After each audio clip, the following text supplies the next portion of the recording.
السلام علیکم ورحمۃ اللہ۔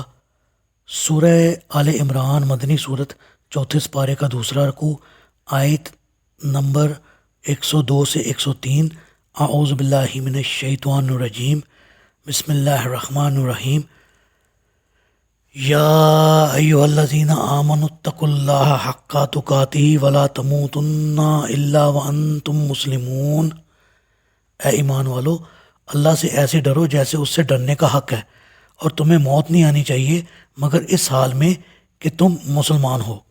جی، اس کا مطلب یہ ہے کہ کسی مسلمان پر کسی وقت بھی کوئی ایسا لمحہ نہ آنا چاہیے جب کہ وہ اللہ کے خوف سے غافل ہو، کیونکہ موت کے وقت کا کسی کو علم نہیں، اور اللہ سے ڈرنے کا ایسا ہی حق ہونا چاہیے کہ جن جن کاموں کا اس نے حکم دیا ہے اور جن کاموں سے روکا ہے انہیں ٹھیک ٹھیک اور بروقت بجا لانا چاہیے۔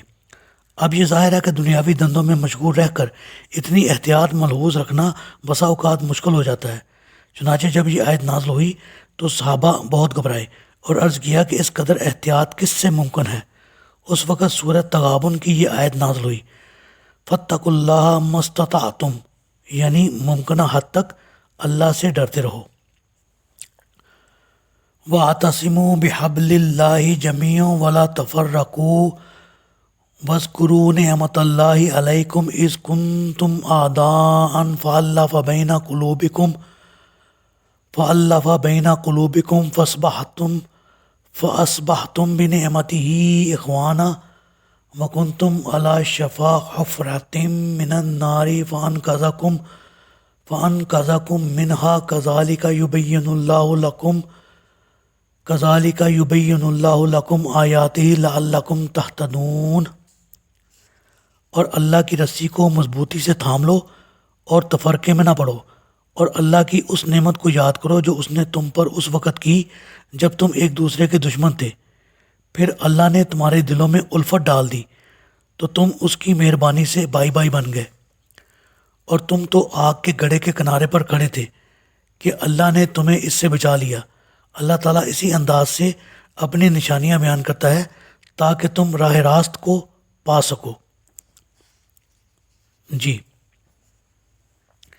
اللہ کی رسی سے مراد اللہ کا دین یا کتاب و سنت کے احکام ہیں، اور اللہ کی رسی اس لیے کہا گیا ہے کہ یہی وہ رشتہ ہے جو تمام اہل ایمان کا اللہ سے تعلق قائم رکھتا ہے، اور دوسری طرف اہل ایمان کو ایک دوسرے سے مربوط بناتا ہے، اور کتاب و سنت کے احکام پر سختی سے عمل پیرا ہونے سے اس بات کا امکان ہی نہیں رہتا کہ مسلمانوں میں اختلاف، انتشار یا عداوت پیدا ہو۔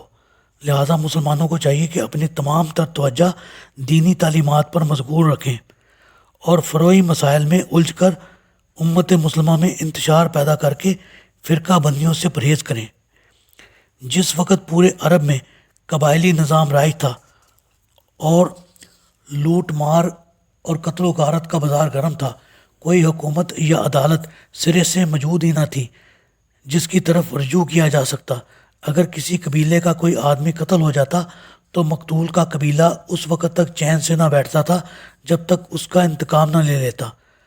قبائلی حمیت، جسے قرآن نے حمیت جاہلیہ کا نام دیا ہے، اس انتہا کو پہنچی ہوئی تھی کہ کوئی فریق یہ سوچنے کی زحمت گوارا ہی نہ کرتا تھا کہ قصور کس کا ہے۔ صرف یہ دیکھا جاتا تھا کہ چونکہ ہمارے قبیلے کے آدمی کو فلاں قبیلے کے آدمی نے نقصان پہنچایا ہے، اس لیے اس سے انتقام لینا ضروری ہے۔ پھر اس انتقام میں انصاف کو ملحوظ نہیں رکھا جاتا تھا۔ ان باتوں کا نتیجہ یہ نکلتا تھا کہ جہاں کہیں کوئی جنگ چھڑ جاتی تو پھر وہ ختم ہونے میں نہ آتی تھی۔ مکہ میں بنی بکر اور بنی تغلب کی لڑائی شروع ہوئی جس میں نصف صدی لگ گئی، خاندان کے خاندان تباہ ہو گئے، کشتوں کے پشتے لگ گئے، مگر لڑائی ختم ہونے میں نہ آئی تھی۔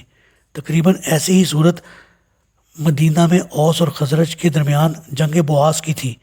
عرب بر کا ہوش مند طبقہ اس صورتحال سے سخت پریشان تھا، مگر اس صورتحال سے نجات کی انہیں کوئی صورت نظر نہ آتی تھی۔ پھر یہ صورتحال مکہ اور مدینہ تک ہی محدود نہ تھی بلکہ پورے عرب میں ایک جیسی آگ لگی ہوئی تھی، اور قریب تھا کہ پورے عرب قوم نیست و نبود ہو جائے کہ اس حال میں اللہ تعالیٰ نے ان لوگوں کو دولت اسلام سے سرفراز فرمایا، جس سے پرانی رنجشیں اور قدورتیں دور ہو گئیں۔ عداوت کے بجائے مسلمانوں کے دلوں میں ایک دوسرے سے محبت اور الفت پیدا ہو گئی اور وہ بالکل بھائیوں کی طرح بن گئے۔ اس طرح اللہ تعالیٰ نے لوگوں کو لڑائی کی آگ کے گڑھے میں گرنے سے اور مرنے کے بعد جہنم کی آگ کے گڑھے میں گرنے سے بچا لیا۔ اسی نعمت اور الفت اور محبت کا تذکرہ اللہ تعالیٰ نے سورہ انفال میں فرمایا، تو رسول اللہ صلی اللہ علیہ وآلہ وسلم کو مخاطب کر کے فرمایا کہ اگر آپ دنیا بھر کی دولت خرچ کر کے ان میں ایسی محبت اور الفت پیدا کرنا چاہتے تو نہ کر سکتے تھے۔ یہ اللہ ہی ہے جس نے ان کے دلوں میں الفت پیدا کر دی، اور یہ ایک نعمت غیر مترقبہ تھی جو صرف اسلام اور اللہ کی مہربانی سے انہیں نصیب ہوئی، اور جسے ہر شخص اپنی آنکھوں سے خود دیکھ رہا تھا۔ اللہ تعالیٰ سے دعا ہے اللہ تعالیٰ ہمیں اسلام پر قائم رکھے اور ہمارا خاتمہ بھی ایمان پر فرمائے، آمین۔